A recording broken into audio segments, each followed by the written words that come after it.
one of our own, John Stringer. You can start over there in the dark, or you just, okay. Come into the light, brother. So we've been teaching through 1 Peter, and we've been talking about how we rise to the top instead of fighting our way to the top of whatever place we're in, whether it's business or media, politics, education. Wherever we're serving, and I understand that many of us are retired, that we're not maybe in one of those places anymore, but it's important for us to learn this so that we can teach our sons and our daughters and our grandkids and be an example to them about rising to the top. And so Peter says that we submit to God, that we wait on Him, and He will raise us up at the proper time. Okay? So I've asked John to give his testimony to talk to us today about what it means really to submit to God, to walk as a follower of Jesus in the business world that he's still involved in. So John, God bless you. Go for it. Good morning. Good morning. Matter of fact, I like the new Will Horton. You did great. I like that. Some pizzazz. She's really cute. As well. Tell you what, before I make comments about testimony, why don't we have communion and join them? I mean, it's an important part of our weekly life here at Paradise. And if you will, go ahead and pass it out. And everyone's invited to share. When preparing for this, I had reflections on about a year ago, maybe 15 months ago. Another one of our friends and church members came up on stage, and he shared communion, started communion for us. And that's Ron Olmsted. He's now our videographer as well, and you'll see some of his weekly services on our website. But Ron told a story that just grabbed me, and I created a video out of it, a mental video. He was standing right about here, and his comment is, we've all seen pictures of the Last Supper. And in the Last Supper, with disciples to the right and to the left, what really grabbed us is that Jesus knew all. He knew what was going to happen beforehand.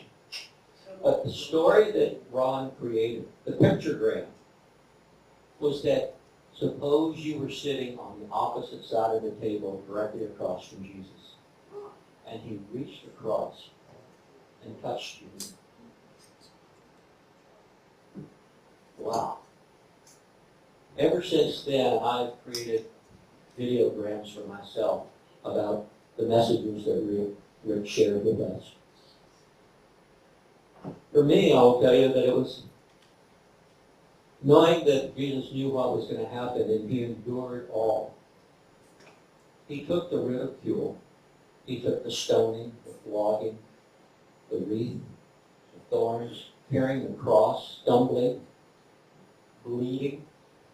We all know that he was nailed to the cross, and the cross was erected. But for me, knowing all of that, the picture is what I've seen so many times of Jesus on the cross. He's on the cross, and when I see him in my video, his head is down and tilted to the right a bit, kind of like where Frank is sitting. But in my video, that's me. And I'm kneeling, and I'm sad. I don't know what to do.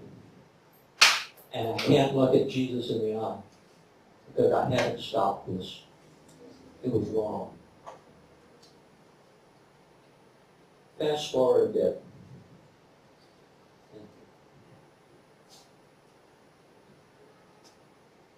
Fast forward a bit.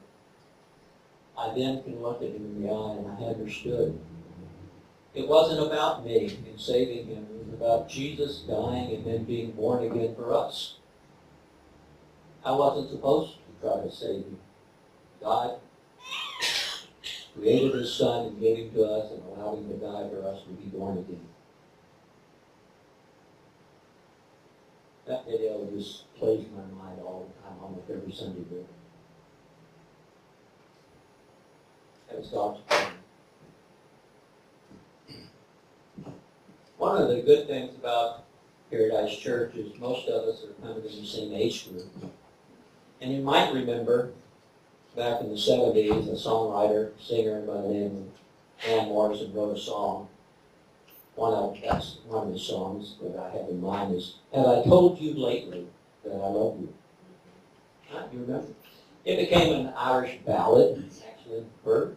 And later in the 90s, a rock star, Rod Stewart, recorded it and made it something of a religious song. And that's what it is for me. And it goes, I'm not going to sing, no margaritas this morning, that's for sure. So no singing. But have I told you lately that I love you? Have I told you that there's no one above you? You fill my heart with gladness. You take away my sadness. Ease my troubles. That's what you do. It continues and it says, there's a love that's divine, and it's yours, and it's mine. And you fill my life with laughter. You make it count. Ease my troubles. That's what you do. Can you imagine not believing in God? How lonely that would feel? It just takes me to my knees. Gigi and I talked about that on the drive-in this morning. Nothing like being lost. So, right now, at this time, in this place, with God with us and us with Him, why don't we recognize by symbols of His body and His blood, and that He died for us and was born again. So, in remembrance of Him.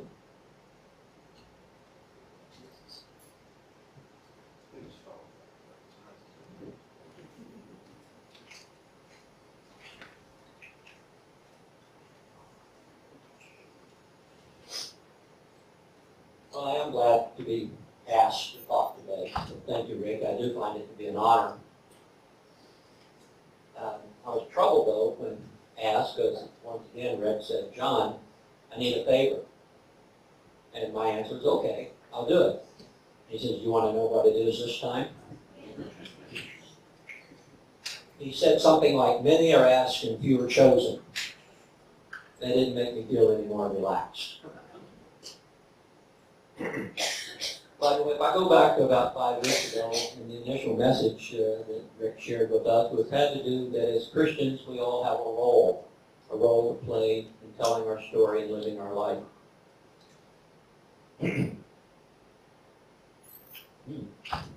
Should.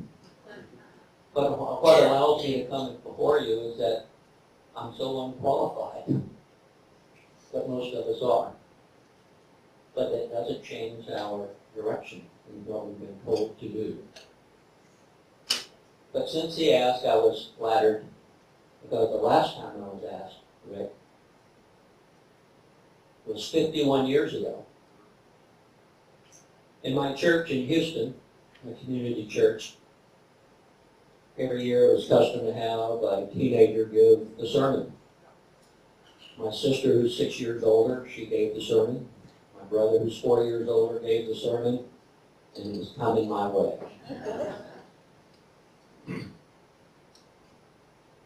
Now you know just how good I was, because I haven't been asked in 51 years.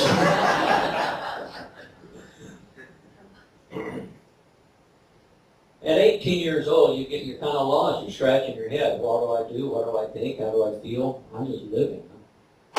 You know, coming from Texas, it was football, cars, and girls. I wasn't very good in football. I had a real beater of a car and didn't run very often. But I was pretty good with girls. Other than that, I didn't know much. My father sent me to a psychological psychological testing and aptitude institute called Ford Institute. And I took a battery of tests over several days, a couple hours each time, and it came back. I read it with the report with eagerness, and I was really perplexed because it said that I really had an affinity for the law, and I should have considered that profession. It said that I was good in math, and I like to optimize things, and maybe I ought to go into efficiency studies and planning, such as how to optimize the space in a warehouse. And the third thing is that I ought to think about doing clerical work. Didn't expand too much on that, but it did set a tone, gave me some thinking, which was all about, I don't want to do those things. But I didn't know truly how I felt, what I thought, and what I should do. But I read a story not long ago about a young boy who was about 10 years old in the South, in school, and this teacher asked him, Jack, what's your favorite animal? And being in the South, he said, fried chicken. And she said, that wasn't very funny, Jack. But Jack knew that she was wrong because everybody else in class was laughing. Jack went home, told his daddy. His daddy said, well, I know what you meant, but maybe she loves animals. Maybe she's a member of the PETA organization, and animals are very important to her. She loves them. Jack says, well, I love them too. I love animals very, very much, especially chicken and pork and beef. Anyway, he was sent to the principal's office that first day, and the principal heard the story, laughed, but said, cut it out, go back to class. But the second day, the teacher figured out she would ask a new question, and she said, Jack, what is your favorite live animal? He said, chicken. Yeah, that's where you get fried chicken from. So he went back to the principal's office and heard the same story, cut it out, do better. Third day, back in class, the teacher really had a plan. And her comment is, Jack, who's your favorite famous person? Colonel Sanders. So you kind of know where Jack went. Back to the principal's office. I tell the story because it's so important, even at any age, to know your feelings. Try to be in touch with that. How do you feel, not just how you think. But you also need to understand your own thoughts. Create them. Listen, learn, be a student, no matter your age. And then be honest about it. Jack was all of those things. Over the last 4 or 5 weeks, Ric's sermons have been focusing from the book of 1 Peter. That's a tough one. It's about pain, suffering, submission, as you mentioned this morning, being steadfast, and service. How do you service as a servant leader? Peter wrote this in about 64 AD, and he basically was saying life's going to be difficult, ups and downs, but believe in me. And those that are, Peter wrote, for those that believe in him and are true to him of his faith, their faith, he will never fail you, and he'll live up to his promises to you. Well, when I learned that years and years ago, I thought that sounded pretty good. I didn't know that in 1 Peter he was really saying, you probably will die, and then I'm going to help you, and you're going to be in heaven, and you're going to have a wonderful life. When you're 20 years old, I have a different plan. Thank you. Vodka.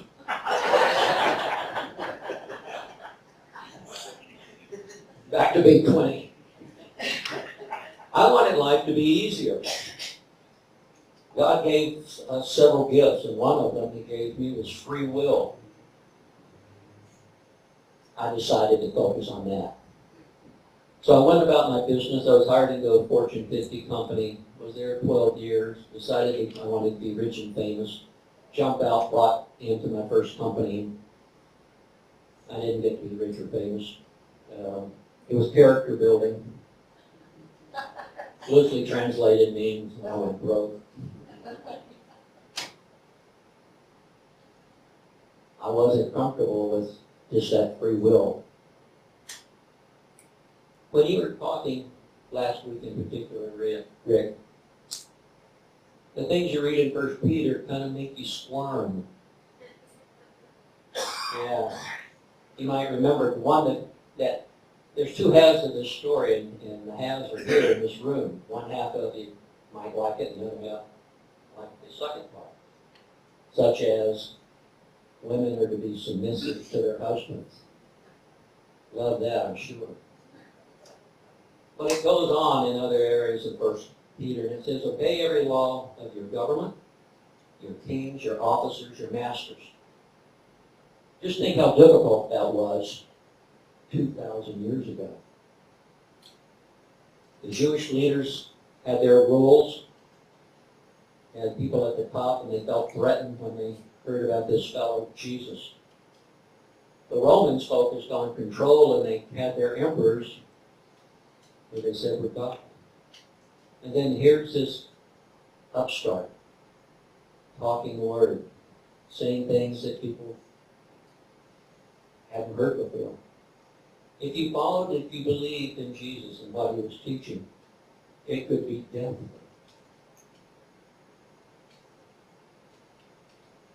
Well, how about you bring that forward in today's world? And I said there was one or two halves. The second half of that is that husbands are to be submissive to their wives and be servant leaders unto them. Women, follow your husband. Men, be an example. Serve your spouse.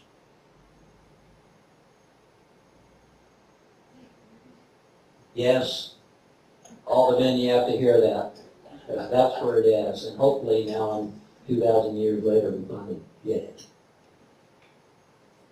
So let me tell you a little bit about our story, some of my testimony. That reading 1 Peter, things that were brought up again for me. Gigi and I are born-again Christians. We've had a life in the technology world, but it has been a roller coaster ride. Of course, the ups and downs, curves. We've been through corkscrews. Leaves you uneasy. Been told that we're still vertical here today. We've lived in many different places in the United States because of my work. It means uproot your family, sell your house, move your belongings, find a new place, get kids in new schools, meet a new church. Try to package that free will a little better. But we lived in Houston, Atlanta, Brazil, San Jose, California, Costa Rica, Taipei, China, and Puerto Rico. So we've got to enjoy a lot of different cultures, architectures, and beliefs. And we're glad that we're here. But at the time when I was working full-time, I worked as an executive in the technology business. Started as a salesman, sales manager, became a general manager, EVP, president, a CEO, chairman of Silicon Valley companies. Well, I tried to grow them up into the right in terms of the graph, the revenue chart, profitability, value. You make tough decisions and up times and down times. Your job is two issues, two items as a CEO, to create a strategy for your company and then get all your people to implement it and be successful.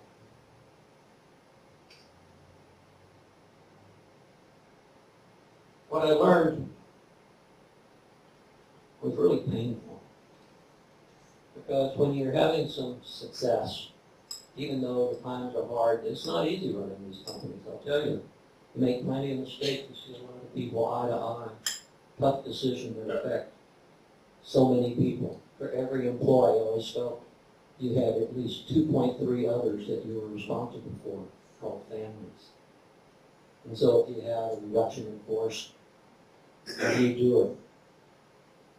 What would Jesus do? I was very wrapped up in it, plus my ego almost would fit into this room. I was pretty full of myself. I was one of those technology guys that if you called him and Mr. Stringer, I'd say it's not a good time, I'll get back to you. That meant I would call promptly in about a week, maybe. Arrogance, pride. Nothing like your stock going up in value to make you think you're worth it. But the problem I created is that I clearly had sent a message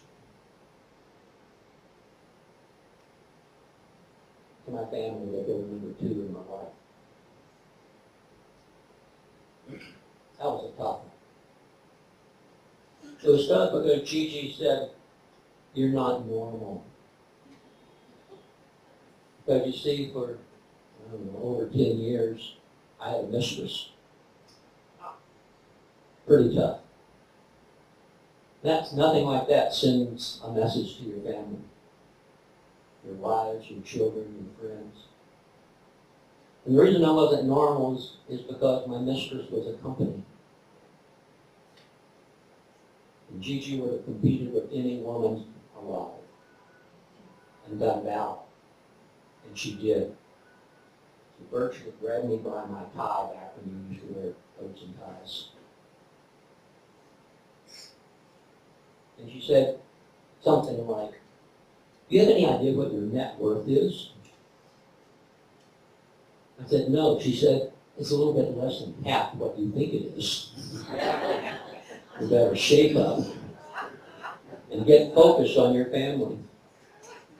And it took a good while for me to adjust. And as we talked about earlier this year, in our walk with the Lord, we all kind of stumbled forward in different ways.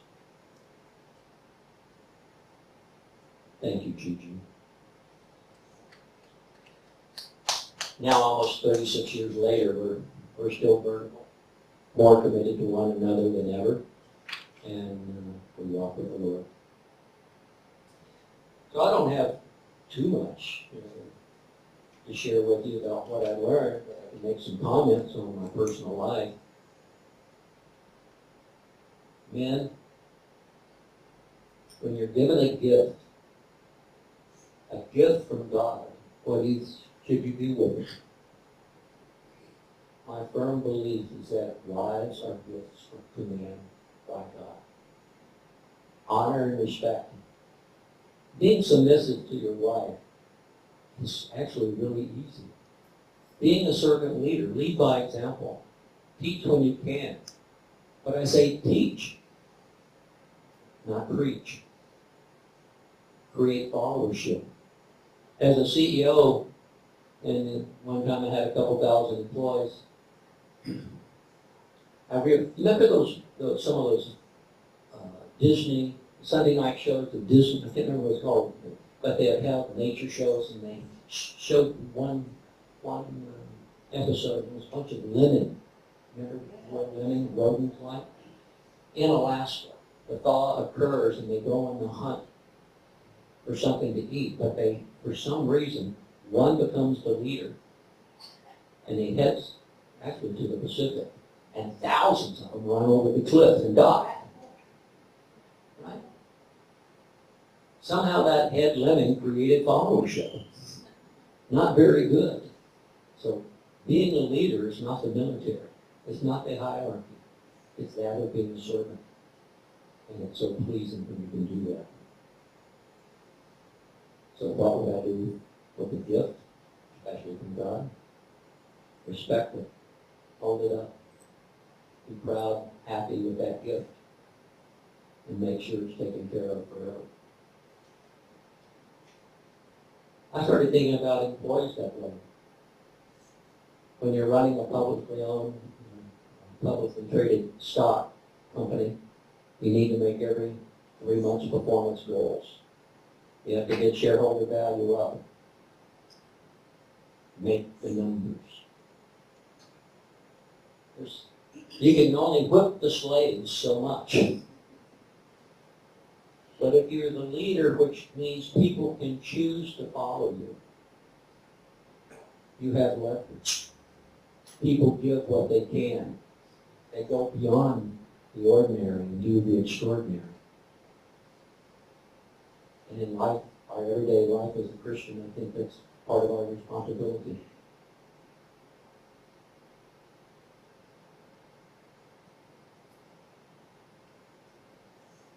Employees. I think I learned you should treat your employees the same way you treat your customers. In this church, do I think of you as a customer or an employee? Makes no difference. As we say here, love God, love people. And we ought to be even keeled. And the survey says, employees in the technology business first value in their CEO someone that they can trust. And then secondly, someone who really cares for their well-being. And then this quarterly performance and up into the right growth, that's like fifth. But people don't want to work where they don't feel it's a trusted, honest environment, or you just really don't care. You're just a number. So it's important to say what you're going to do, and then do what you say. I think that's pretty well gets the definition of integrity. Honor your commitment. Even if you can't do it, honor it by saying, I can't do it. I'm not as good as I thought. I've made a mistake. But honor those commitments and promises. Sounds familiar? I also learned, just like Jack, you need to think through things and then stand up for what you believe. Honestly, in this simple story, I don't think Jack was the comedian, but it comes across that way. But I've learned that a person who stands for everything, every issue, stands for nothing. At one point in time, you have to narrow it down and focus and take a stand and let that be what you represent. Jack did. Chickens. I also think that you ought to listen and read. Many times people see things, but they really don't understand it. Maybe they're looking at something, but in reality they don't truly see it. They miss it. Many times you are listening, but you don't hear it. The story goes past you. So in companies trying to grow, my philosophy was always listen. The Lord gave me 2 ears and 1 mouth for a reason. Twice as much is the rule. Be honest. Care for your people. Years ago, in about 1993, I think, 94, Gigi and I were driving from our home in Atlanta down to the Panhandle of Florida. And I think in Alabama, on our AM radio station, we picked up a broadcast from San Diego. You might know that Rick Warren is a pastor there, rather well known. Rick was on a broadcast, and the name of the broadcast was Things I Know About People to Be True. Well, we tuned in too late really to get the first one. And then because of traveling where we were, we lost number 3, 4, and 5. So we clearly heard number 2. It was the best lesson I ever got about how to operate in business. No one cares just how much you know until they know just how much you care. And in the technology business, we think we're giants or something, clever, smart. But David, I was the salesman. No one cares how much you know until they know how much you care. Also, I'll tell you that it's important to read the fine print, whether you're reading the Bible or a contract or a mortgage or car payments. Like, I didn't overly read that report from the Ford Psychological and Testing Institute because I was going deaf when they said lawyers. Because I thought that sounded really hard. I thought this efficiency stuff was boring. And then only about 15 years ago, I found this report again and I was rereading it. And of course, when I was 18, I definitely didn't want to be a secretary. But 15 years ago, when I got the report and started reading it, it didn't say clerical. It said clergy.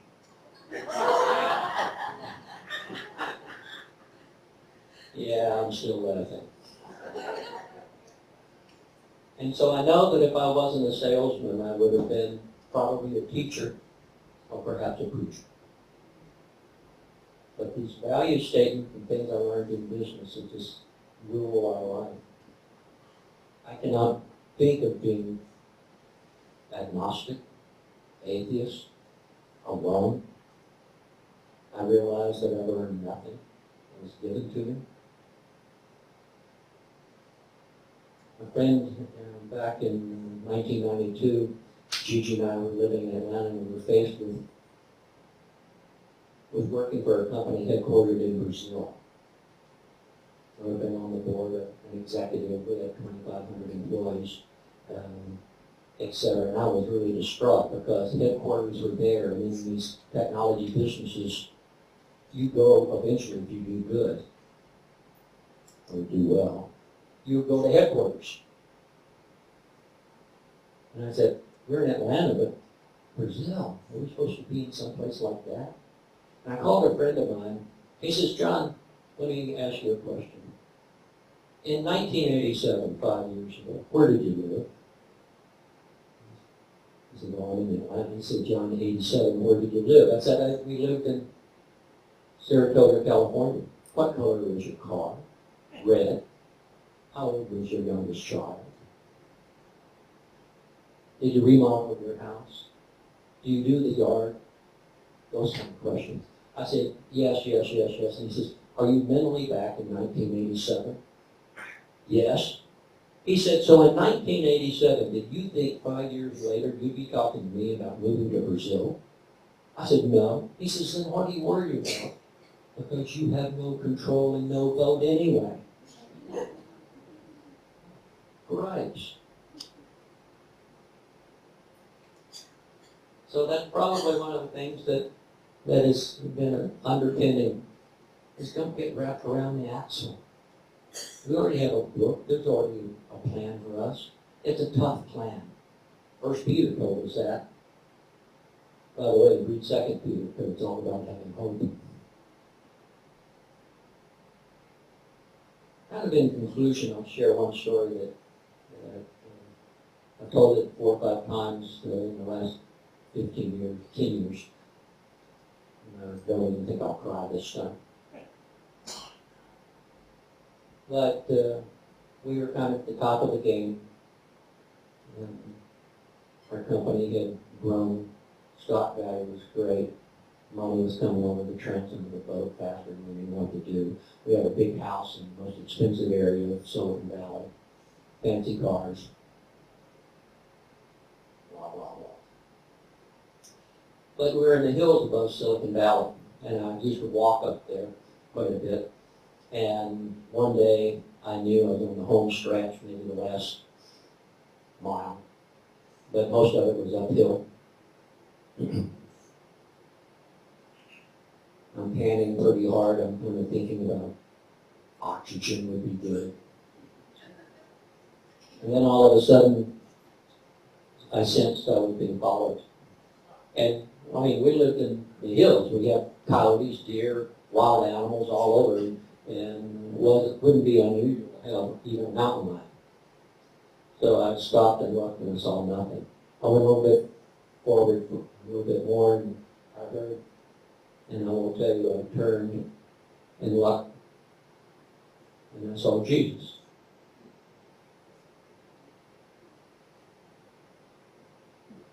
Shakes me to the quick. And then with no words, I understood the problem I had all my life. I was walking in front. I wasn't following Jesus. I wanted to accept Jesus into my life based on my terms. I wanted Jesus like when I go to the grocery store. I need some Jesus today. I'll take that and I'll put it in my basket. Next week I don't need any more. I'm doing good. But I have learned to be a follower, be a student, be a believer.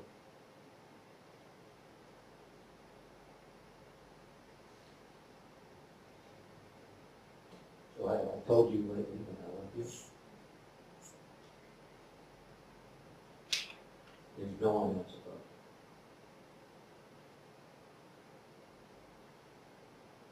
Why don't we have a prayer together? Lord our Father, thank you for being with us this morning as we are with you. We're lost. We do the best we can. We try to follow. Sometimes we go astray. But Lord, I pray and ask that you put your hand on us and keep us close. We know that we've been forgiven and that we're loved. Nothing changes except us.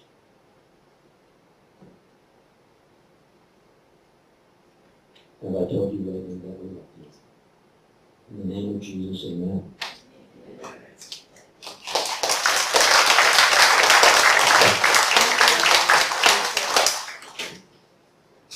Thank you, John. As he was giving these little snippets, I was thinking, I have another fundraising idea. Instead of a cookbook, let's do a book, and we'll call it The Wisdom of John. Just have these little. Thank you, John. As John was talking also, I was thinking about a conversation that Joy and I had yesterday. We were talking about righteousness. You know, Peter tells us to live holy lives, to be righteous. We were talking about how you communicate that to people. And especially to people around us that aren't a part of us, that people who are, I like to call them pre-Christians. Hopefully someday they will be a part of us. But to communicate righteous living to a free Christian. So we talked about right living. We talked about living like God in that sense. But just right living. And so as John was speaking, you know, that's what he was talking about ultimately, that the primary focus is not on business. If you're a teacher, you know, what's your primary focus? If you're in media, what's your primary focus? If you like to be involved in politics, what's your primary focus? And it turns out to be God, right?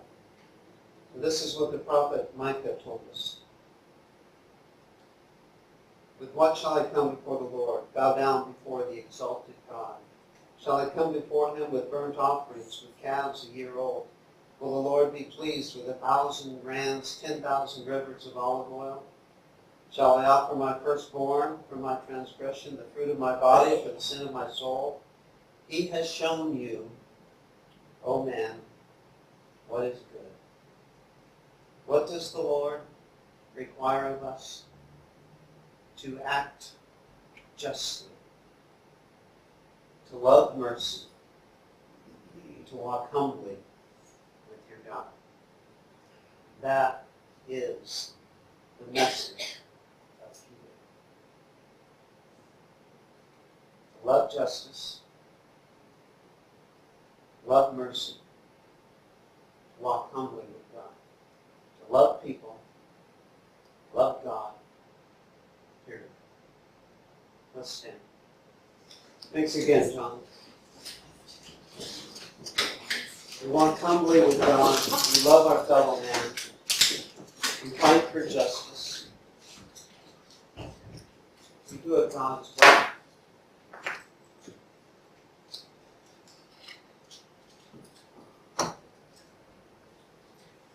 Lord, I pray right now in Jesus' name, the Holy Spirit would call on us, that you would fill us